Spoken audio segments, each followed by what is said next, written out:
bienvenidas a un nuevo Futuro Perfecto, Ciencia y Tecnología Bahiense, acá por Radio Vorterix Bahía, por la 99.1, por Twitch, Vorterix-Bahía, y por www.vorterixbahía.com. Estamos en todos lados, como siempre. Hoy tenemos una entrevista muy interesante. Venimos haciendo entrevistas del lado de todo lo que tiene que ver con emprendimientos, producción. El viernes pasado tuvimos de inteligencia artificial. Y esta va a ser más abocada a la ciencia y derechos humanos. Una combinación, la verdad que muy importante y muy espectacular, que se concretó en sí en la realización de un mural el miércoles pasado, el día previo al cumpleaños de nuestra ciudad, el miércoles 10 de abril. Quedó inaugurado justamente este mural que se llama Índice de Abuelidad, que ahora vamos a adentrarnos en esto, tranquilos, tranquilas, que fue realizado por el CONICET Bahía Blanca con el apoyo de la Universidad Nacional del Sur. Así que para hablar un poco de por qué vamos a hablar de este mural, de qué significa este índice de abuelidad, la tenemos aquí, que se hizo presente y le agradecemos también, Julia Pizá, investigadora del CONICET y miembro de Hijos Bahía Blanca. Julia, bienvenida, ¿cómo estás? Muy bien, muchas gracias por la invitación. Bueno, Julia, contanos en principio, antes de todo, de ver esto del mural, digo, ¿cómo surge esta propuesta? ¿Cómo se mezcla la ciencia con derechos humanos? Bien, esto surge a partir de una iniciativa del CONICET, general del CONICET, sede central, digamos, para hacer, hizo una serie de actividades por los 40 años de la democracia, Sí. El año pasado, 2023, y dentro de todas esas actividades estaba este homenaje a Mary Claire King, que es una genetista estadounidense, que es la que desarrolla este índice de la abuelidad. Entonces la convocaron, vino a la Argentina, se le hicieron una serie de homenajes en la UBA, el doctorado honoris causa, se le puso al Banco Nacional de Datos Genéticos su nombre, bueno, recorrió lugares y otra de las actividades era realizar murales en los CCTs, Centros Científicos Tecnológicos del país. Era una propuesta abierta a aquel CCT que quisiera adherir. Ajá. Se hicieron el año pasado murales en Tucumán, en Córdoba, en Mar del Plata, creo que en Bariloche también. Y bueno, acá, quien fuera el año pasado la directora del CONICET Bahía Blanca, Viviana Echenique, la doctora Viviana Echenique, toma esta propuesta y nos convoca a un grupo de investigadores para que colaboremos con ella para llevarlo a cabo.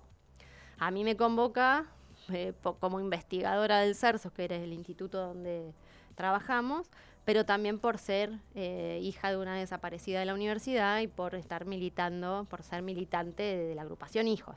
Claro. ¿No? Esta doble vendría a ser yo el nexo entre la Sí. ciencia y los derechos humanos. Sí, sí. Bueno, imagino que cuando se te hizo la propuesta, muchas emociones juntas. Por supuesto, porque yo tengo esta doble dependencia, digamos, de la vida y del trabajo, y poder juntar las dos en esta actividad realmente fue muy importante para mí. Sí, sí, y totalmente. Estoy súper agradecida por la convocatoria, más vale. Uh-huh.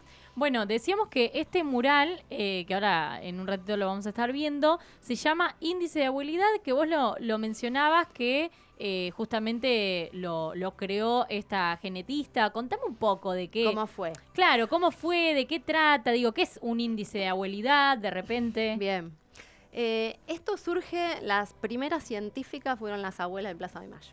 Mirá. Porque ellas estábamos hablando, nos ubicamos en el año 1978, ellas se habían empezado a juntar, en principio buscando a sus hijos, pero también empezaron a buscar a sus nietos que habían sido apropiados, porque sus hijas estaban embarazadas o porque eran bebitos que fueron secuestrados con sus hijas, o sea, los bebitos con sus mamás.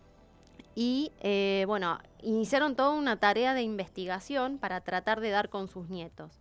En algunos casos, cuando esos nietos aparecían muy rápidamente, era fácil, tenías la foto, tenía alguna determinada característica, la ropa que tenía puesta, ese tipo de cosas, donde era fácil recuperarlos, pero a medida que fue pasando el tiempo, fue mucho más difícil, y era difícil probar que esos niños eran sus nietos.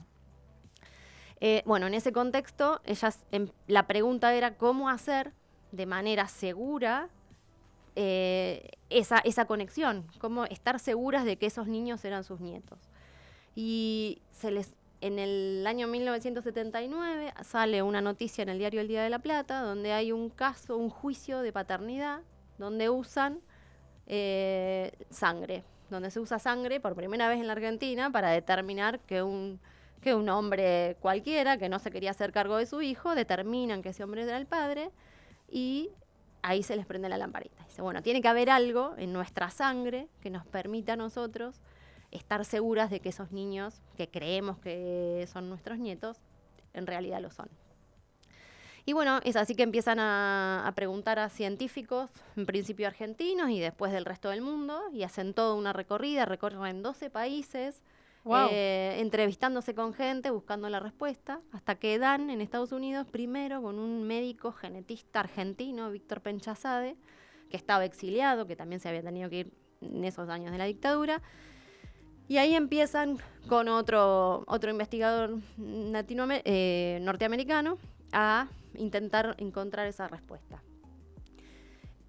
Finalmente, bueno, prueban diferentes cosas y finalmente dan con Mary Claire King, que también, bueno, estaba trabajando en Estados Unidos.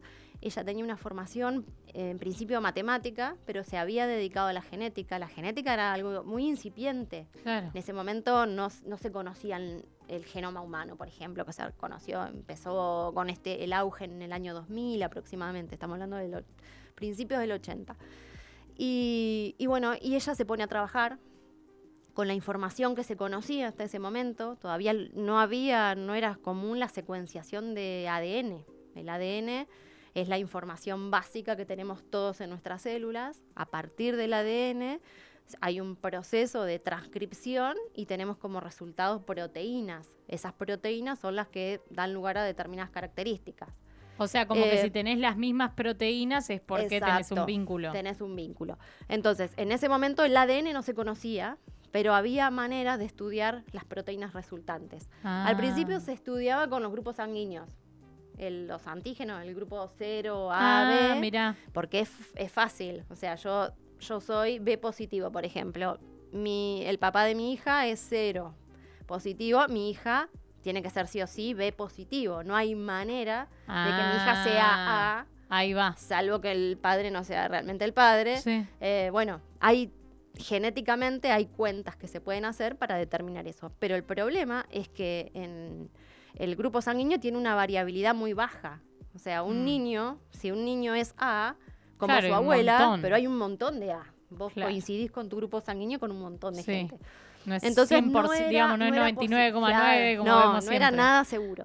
Entonces, al principio a Mary Claire King se le ocurrió usar otras proteínas que son, no importa, del complejo de histocompatibilidad, son las proteínas que están encima de todas las células, que son las que determinan la aceptación o el rechazo de los órganos.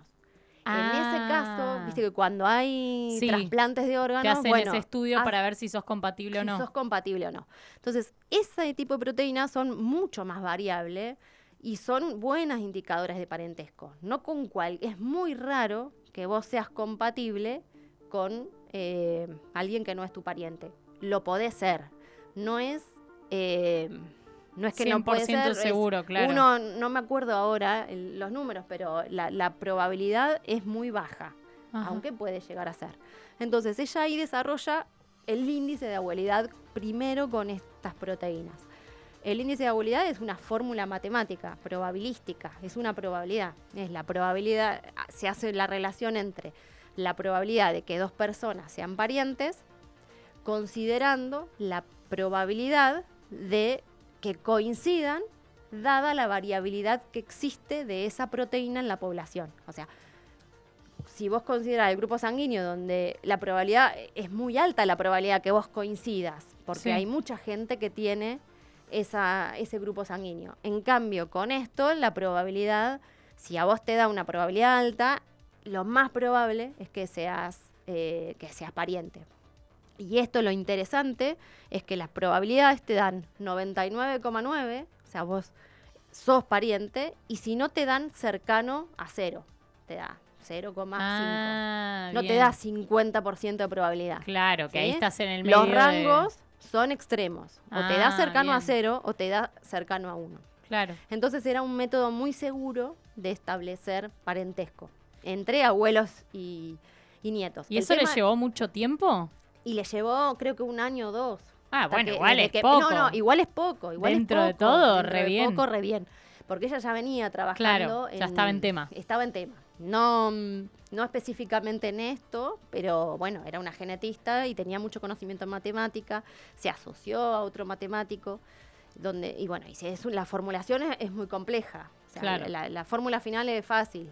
¿Viste? La probabilidad de que sean 2 personas al azar parientes con la probabilidad de que esas 2 personas, de acuerdo a el parecido, sean iguales, bueno, sobre otra cosa. Pero llegar a esa probabilidad poblacional, eso fue lo complicado. Digamos, tiene eso, todo un desarrollo matemático difícil. Pero realmente fue muy innovador y permitió, con un 99,9% de seguridad, establecer parentesco entre abuelos y nietos. ¿Y esto cuando salió a la luz, digamos, de que se descubrió, qué año fue más o menos? Estamos hablando, el primer caso resuelto fue en el 1984. Bien. Ellas empezaron en el 78 el recorrido y tardaron 8 años hasta el primer caso resuelto. Y ahí, o sea, cuando empezó a darse ese sistema, ¿qué se hacía? ¿En un hospital público? Sí. ¿Cómo era la cuestión? Eso se hacía acá en Argentina, en el Hospital Durán.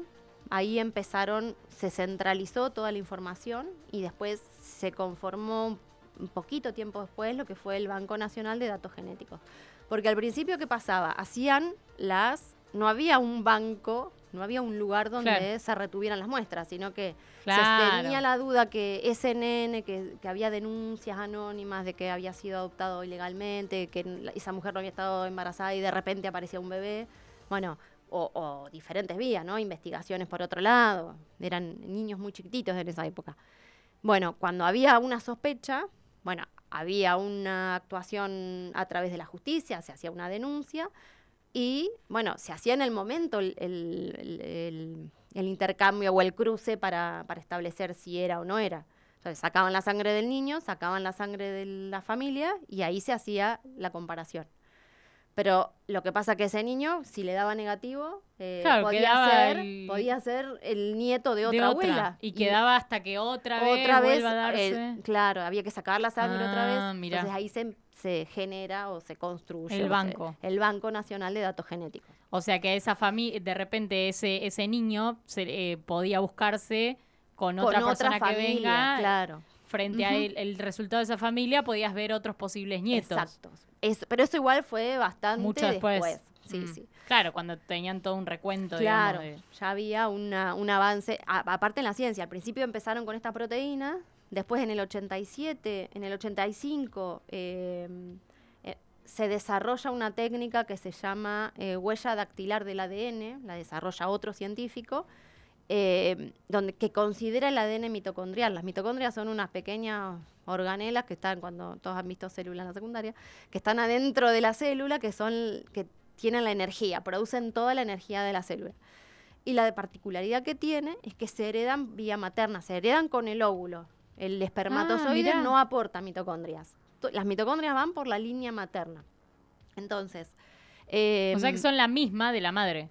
Claro, no la misma porque después se duplican y eso, pero uno va heredando el ADN, sí, es el mismo de la madre. O sea, la abuela le transfiere, en realidad... claro. ¿Sí? Viene de la abuela, esas mitocondrias van a todos sus hijos, hijas e hijos, pero solo las hijas las van a transmitir hay que ver a la si esa abuela materna. Generación. Exacto. Entonces, la clave ahí era encontrar la vía materna. Lo importante era encontrar a la abuela materna. Y bueno, ahí el grado de seguridad también era muchísimo mayor. Pero ¿qué pasaba cuando no había línea materna? Y ahí desarrollan una nueva técnica usando el cromosoma Y, que es el cromosoma que está exclusivamente en el cromosoma sexual de los varones. ¿Sí? Entonces, bueno, ahí también encontraron marcadores que podían servir para estudiar toda la línea paterna.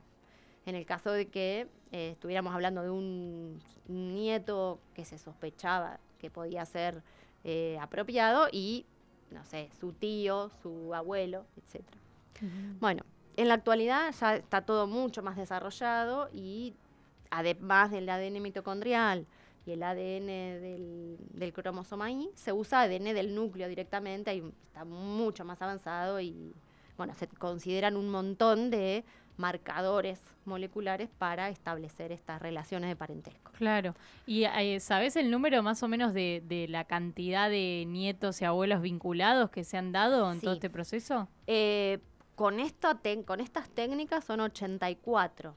En realidad se resolvieron 137 casos hasta la actualidad. O sea que un montón de porcentaje con este sistema. Un montón con este sistema, sí. A partir del 84 en adelante predominó eso, salvo que hubiera alguna evidencia de otro tipo.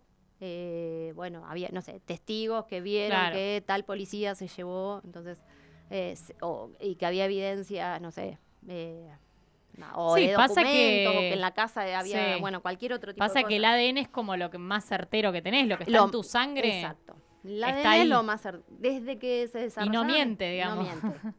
Tal cual. Desde que se desarrollaron estas técnicas, se han ido identificando los nietos apropiados con estas técnicas, sí. Claro, qué increíble. Y pensaba, digo, ¿hubo algún tipo de resistencia cuando todo esto se creó? Porque imagino que no es que fue todo súper viable. Sí, creamos esto, lo vamos a usar. No. Hubo muchísima resistencia. Vos no habías nacido, pero en la década del 80, de hecho había, no sé, programas de televisión donde se debatían Bernardo Neustadt y ese tipo de gente más de derecha, digamos. Se criticaba mucho, porque por un lado estaba bueno, la idea que estos hijos les habían dado un futuro mejor porque los habían sacado de estas familias subversivas y todo lo demás. Estaba todo ese pensamiento por un lado, y por otro lado había gente que estaba preocupada, diría yo genuinamente, por qué le pasaba a ese chico que estaba en una familia, que estaba acostumbrado a estar en una familia y después era cambiado de familia de golpe.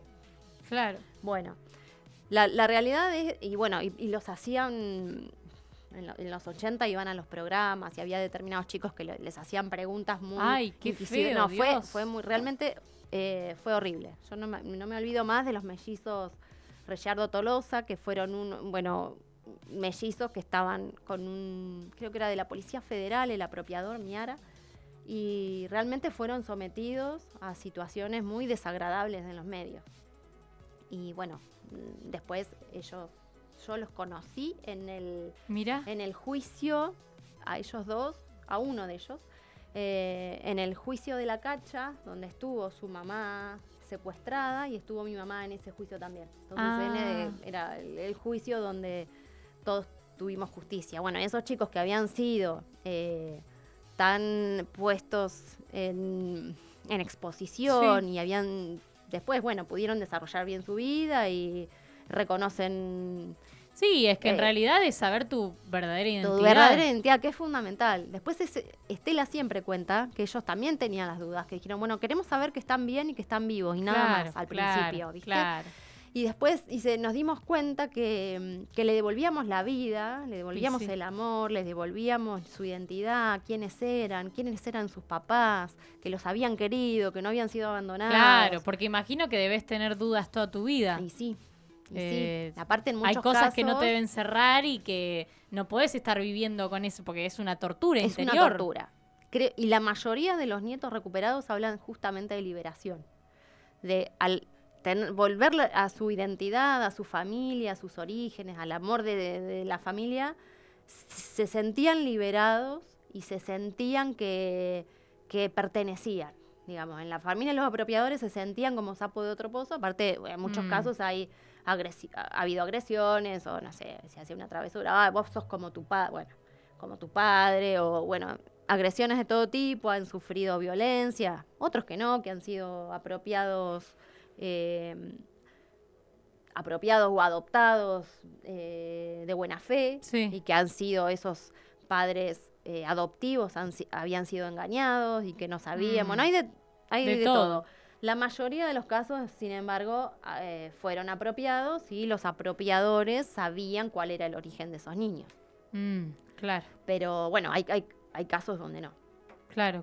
Pero no, lo que sí es esto, ¿no? Que todo nieto que recupera su identidad está súper agradecido, se siente libre, siente que puede ser él. Sí. Otra cosa para comentar es que de los 137 casos de niños que recuperaron su identidad, no todos están vivos. No, el último nieto vivo, por ejemplo, para dar un ejemplo, el último nieto vivo que apareció es el 133. Del 134 al 137 son niños que se identificaron fallecidos, digamos, en tumbas junto a sus padres, y estaban los niños fallecidos. Claro. Otro es el ejemplo de la nieta número 99, Mónica Santucho, que es la hermanita de Alejandra Santucho, de Hijos Bahía Blanca. Bueno, ella también fue secuestrada, fue llevada a un centro clandestino de detención con 14 años, torturada, violada. Bueno, fue tratada como un adulto.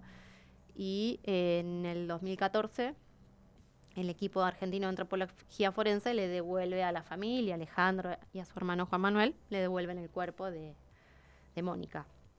Entonces, digo que el terrorismo de Estado y las acciones represivas y tremendas también las ejercieron sobre los niños. Totalmente, sí, Uh-huh. es tremendo, pero bueno, que mirando el lado positivo, digo, de todo esto, qué interesante y qué bueno que se junte los distintos ejes que tenemos en la sociedad, como son la Exacto. ciencia, Uh-huh. los derechos humanos y en este caso, esta última pata que sucedió el miércoles, el arte. El arte. ¿No? Imagino que, bueno, no sé cómo fue el pensar ese mural, quiénes son las artistas, porque Sí. eso también, digo, es un mural con un contenido político, social, muy importante. Seguro. Cuando Viviana me plantea esta idea, esto de colaborar, yo digo, hay 2 artistas bahienses que son las que vienen pintando todos los murales en todos los actos de memoria, verdad, justicia, relacionados por lo menos con hijos, con la Red por la Identidad. Y no, sin duda serán ellas las que lo tenían que hacer, que son Marisol Almendaris, Pipo, y Patricia Dauxix, Pato. Y bueno, enseguida las convocamos y dijeron que sí al instante y se pusieron a trabajar, ellas armaron el boceto, se pusieron a leer del índice de abuelidad. Pato inclusive forma parte de la Red por la Identidad de Bahía Blanca. O sea, son 2 personas que tienen no solamente el conocimiento técnico y del arte, sino que tienen una sensibilidad especial, un compromiso con todo lo que son los derechos humanos. Y realmente quedó hermoso el mural. Qué lindo, Quedó hermoso. sí, ahí sí se lo podemos ver en pantalla. Bueno, está muy lindo, ¿no? Está ¿Querés hermoso. describirnos un poco lo que Sí, lo que vemos? lo que estamos viendo es en el centro una abuela y una nieta cuyos corazones se acercan Ujú. a través del índice de abuelidad. Claro. Y después tenemos toda la hebra de ADN que las une. Y bueno, después hay otra abuela en un extremo y otra niña en el otro Como extremo que de va la a ser de el la siguiente, ¿no? Exacto. El siguiente esas nietas, esas 2 personas de la misma familia que se están buscando. Claro. Bueno, está muy lindo. ¿Dónde está Hermoso. ubicado? Está en Rondó 29, Ajá. en el Centro Histórico y Cultural de la universidad. Sí. Es en el patio, es un lugar precioso también. Nos llevó mucho, o sea, en todos los otros lugares del país se hizo el año pasado esto. Nosotros nos llevó mucho tiempo encontrar el lugar.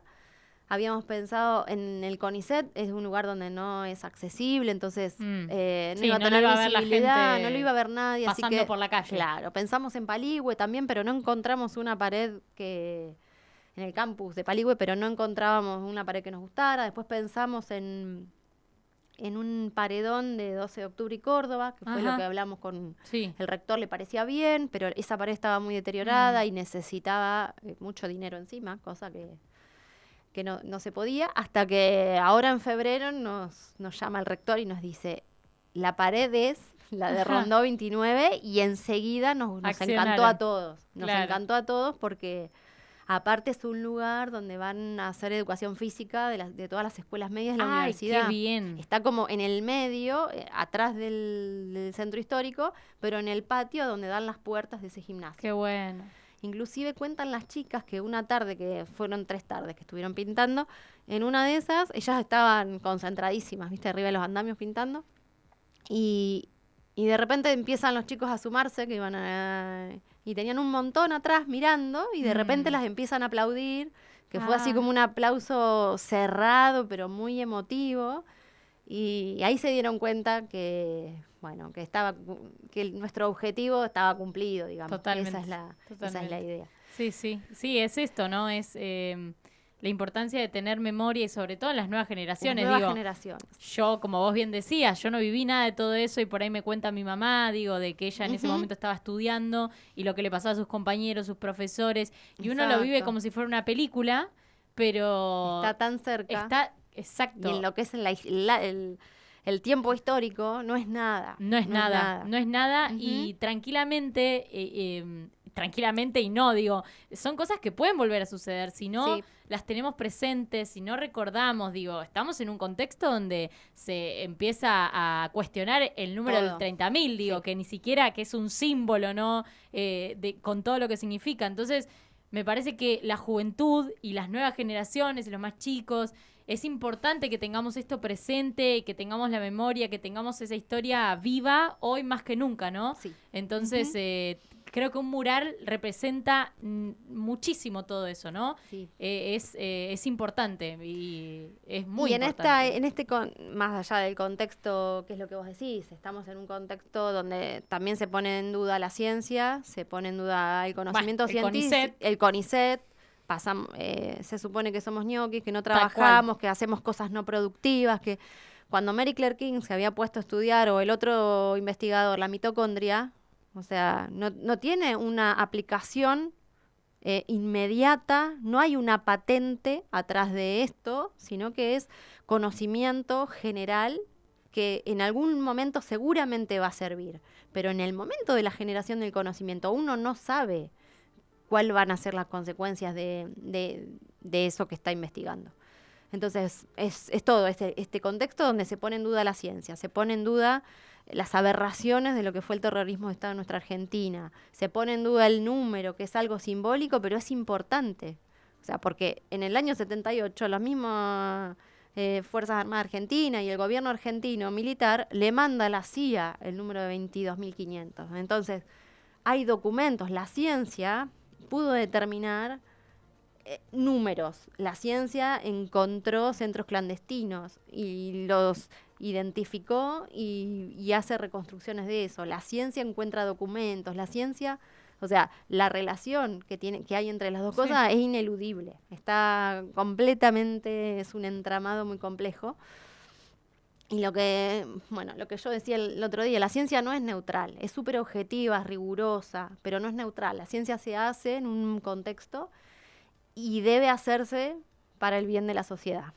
Entonces, en este sentido, las abuelas tuvieron una pregunta, fueron las primeras científicas, la ciencia empieza con preguntas, y la ciencia tuvo el compromiso de apropiarse de esa pregunta y encontrar las respuestas, y actuó en consecuencia. Entonces eso es maravilloso. Totalmente. Es maravilloso. Totalmente. Julia, para agradecerte por toda la charla, la verdad que es para continuar mucho más. Mucho tiempo. No quiero dejar de destacar que nos has traído 2 libros. Sí. Contanos un poco por qué los seleccionaste. No, nosotros ahí en la placa del mural hay un QR. Ajá. Ese QR por ahora está dirigido a una página de Instagram donde fuimos poniendo procesos del mural, y la idea es asociarlo a una página web, todavía no está bien definida, está en proceso eso, donde vamos a tener material didáctico para que se trabaje en escuelas. Qué bueno. Conexión a las páginas de abuela, conexión a la página de la CONADI, que es la Comisión del Derecho a la Identidad, que es donde realmente se hacen los análisis y eso. Y en la página de abuelas hay mucho material, muchísimo. Uno se mete ahí y hay material para primaria, para secundaria, para hacer investigaciones. Y uno de los libros que está disponible gratis para que uno se lo baje es Las abuelas, no sé si ahí. Sí, ahí está. Bien. Las abuelas y la genética, donde cuenta todo el proceso desde ese primer... Déjame que justo ahí tiene el croma y no se veía... Ahí está. Ahí está. Las abuelas. Eso está disponible. Como ese libro, hay un montón de libros disponibles como materiales para que los docentes lo usen. Es un libro de divulgación, no es un libro complejo, digamos, no es científico, pero hay Está muchísima buenísimo, ¿no? información. Lo que decís está bueno porque muchas veces imagino que como docente debe suceder cómo abordo el tema, dónde saco información, bueno, y está bueno que se tenga y que esté ahí también en el mural, QR, lo tengo Lo tengo accesible. accesible, Sí. la idea es eso, y nos parecía que en este momento, estos tiempos donde todo es tan rápido, donde Recontra. las nuevas generaciones por ahí no se sientan a leer un libro, pero hay un docente atrás que Sí, sí. selecciona un Toma fragmento, fragmentos, sí, lo busca. recontra. Y también está la imagen del mural, que es gráfica, es hermoso, aparte colorida, luminoso.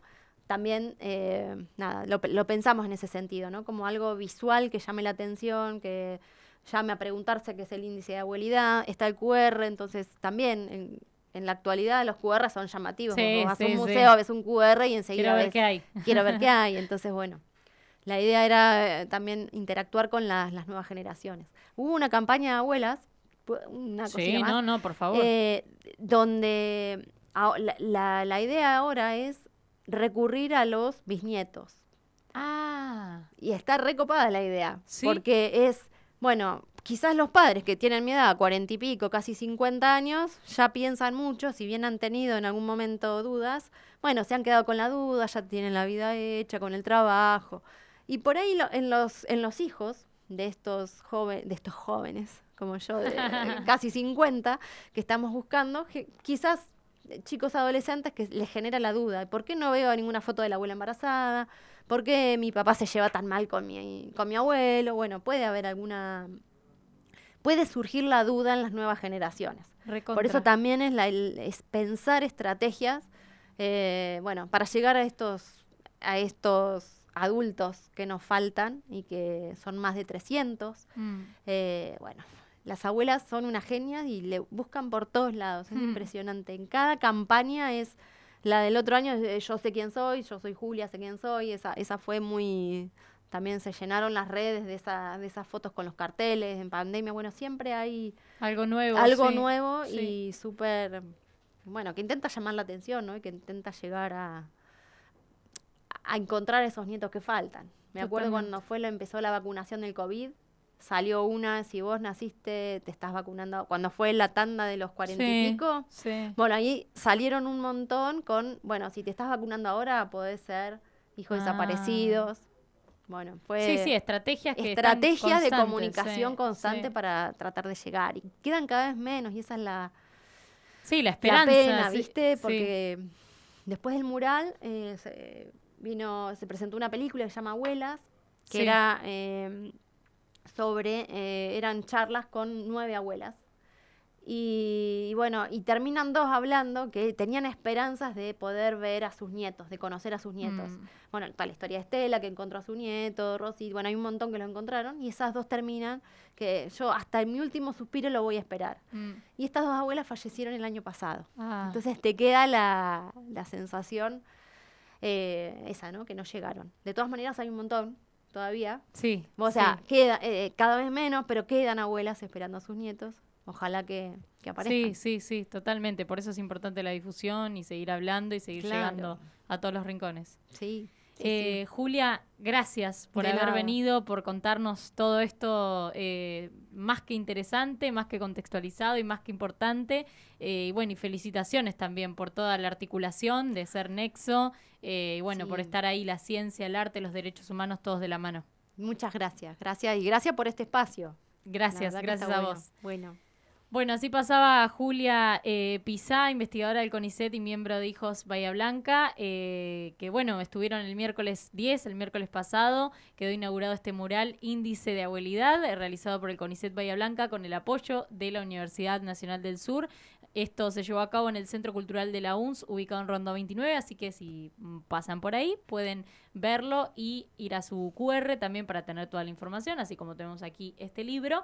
Tenemos mucha más data para que justamente nos sigamos preguntando y no quedarnos con las dudas. Si tenemos dudas, hay que tratar de solucionarlas y de cerrar esa historia que no se termina.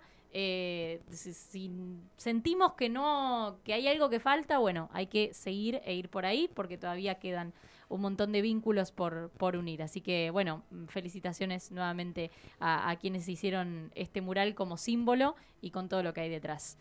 Gracias Flor Angeli en la parte de audio, gracias al Vikingo en la parte de video y cerramos este futuro perfecto de este día viernes. Gracias a ustedes por estar del otro lado, por interesarse y por acompañarnos. Nos reencontramos con Futuro Perfecto el próximo viernes a las 14:30 acá por Vorterix Bahía.